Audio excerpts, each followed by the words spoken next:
27 November শহীদ doctor মিলন দিবস।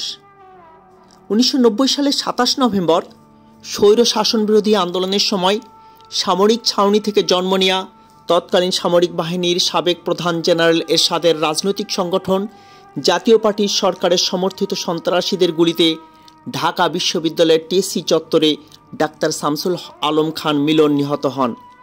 এই শোকাবহ ঘটনার স্মরণে 1991 সাল থেকে প্রতি বছর শহীদ ডাক্তার মিলন দিবস উদযাপিত হয়ে আসছে। ডাক্তার মিলনের মৃত্যুর মধ্য দিয়ে তখনকার স্বৈরশাসন বিরোধী আন্দোলন নতুন গতি সঞ্চারিত হয় এবং তার মাত্র 8 দিন পর 1990 সালের 6 ডিসেম্বর এরশাদ সরকারের পতন ঘটে। ডাক্তার মিলন মৃত্যুকালে ঢাকা মেডিকেল কলেজের শিক্ষক হিসাবে নিয়োজিত ছিলেন। এছাড়া তিনি ছিলেন বাংলাদেশ মেডিকেল অ্যাসোসিয়েশনের তৎকালীন যুগ্ম মহাসচিব।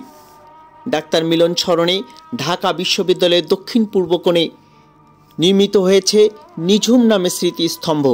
এছাড়া মিলন স্মরণে ঢাকা মেডিকেল কলেজের ইন্টার্নি ডাক্তারদের হোস্টেলের নামকরণ করা হয় শহীদ ডাক্তার মিলন ইন্টার্নি হোস্টেল এবং ছাত্রীদের একটি হলের নাম রাখা হয়েছে ডাক্তার মিলন হল। বাংলাদেশ ডাক বিভাগ ডাক্তার মিলন স্মরণে ডাক টিকিট প্রকাশ করে থাকে।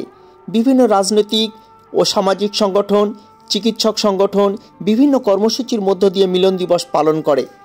শোকের প্রতীক কালো ব্যাচ ধারণ, ঢাকা মেডিকেল কলেজ চত্বরে ডাক্তার মিলনের কবরে পুষ্পমাল্য অর্পণ, আলোচনা সভা হয়।